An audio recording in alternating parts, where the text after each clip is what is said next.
welcome to Jennifer's Magical Book Club. Today I'm here to read a novel which is called Paperboy.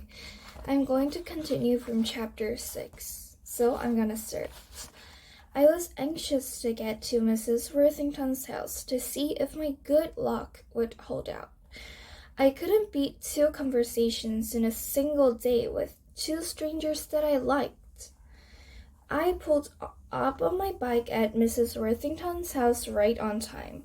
I would be able to get the collections over to Red's house before dark. Mr. Worthington's black car was in the driveway, and not the blue Ford that belonged to Greaser Turles. A good thing. I leaned my bike on the edge of the porch and ran up the steps. I heard shouting, but I rang the bell anyway. The door jerked open.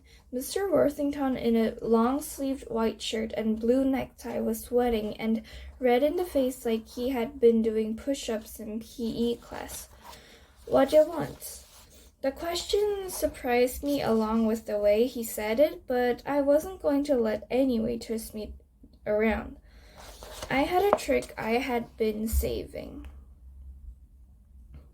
Instead of trying to say Paperboy, I would use the second name of the newspaper that started with a good sound, Smitter.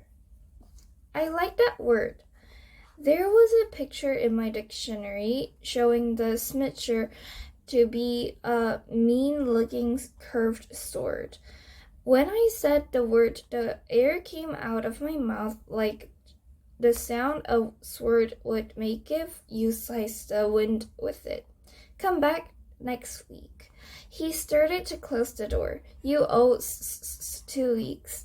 The words came out of my mouth not sounding like my words, because it was the first time I ever came close to talking back to a grown-up. And I didn't even stutter much. My right hand was opening and closing, trying to find my Smitter again. "I told you to get lost, kid. I mean it." The glass in the door rattled when he slammed it. I didn't see this coming. I had never talked much to Mr. Worthington, but I had seen him around, and he had always seemed a nice enough guy. He cut his own yard with one of those push mowers that era teachers $2 to sharpen. I got out the collection book to put a 0 for the second time for 1396 Herbert when I heard glass breaking in the house. Then more yelling. It was Mr. Worthington. "Get your drunk ass up to the bathtub." "I'm not drunk. I'm sick of looking at you." The voice was Mrs. Worthington's with her whiskey talking. "Every day I come home, you're so drunk." Excuse me. "Every day I come home, you're so drunk.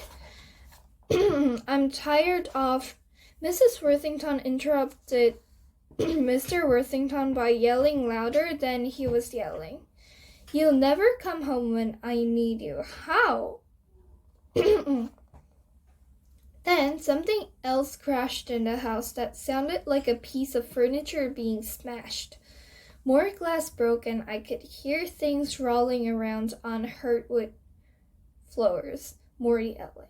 I backed off the porch and straddled my bike and headed for Rat's house. Lickety-split. Mrs. Worthington was in trouble again, like that time on the swing, but I didn't have the first clue how to help her. Part of me wanted to go back and ring the doorbell again with my make-believe sword, but the stuttering part of me said to ride away. That was the part I usually listened to. I wished Rat were around to talk about what to do. Rat liked to say that 2 hats were better than 1. The best I could do was get away from Mrs. Worthington's as fast as I could. Running away is what I should call it. I paddled my bike as fast as I could down Herbert. I turned the corner at Melrose and made a car swerve away from me. The driver honked the horn, but I didn't look back. I paddled until my sides hurt, and there was no more air left inside of me. Red's mother came to the door. How did collecting go tonight? Fine, not fine. Red's mother looked at me like she was going to ask another question, but she had been around me enough to know to let some of my words fall without picking them up. She knew she would need to do most of the talking. We walked to the last night. He's having a good time at his grandparents', and he's glad you're taking such good care of his roots for him. I didn't want to talk to Rat's mother about the root, and especially didn't want to talk about what a good time Rat was having. He wasn't here, and I was left to sort out a bunch of new feelings by myself. Arity, Mrs. Worthington, Mr. Sparrow.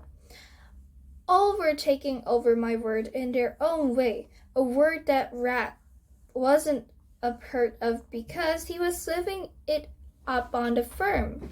I gave Rat's mother the money I had collected. Glad he's having a good time. See you. I didn't feel like trying to finish my sentence because I was disguising what I really wanted to say, like Mr. Voltaire had talked about. Rat's mother helped me out by smiling and closing the door. Okay, so I'm finished till page 72. I'm going to continue back from page 73 next time. So see you later, and thank you for enjoying Paperboy with me. Thank you. See you next time. Bye.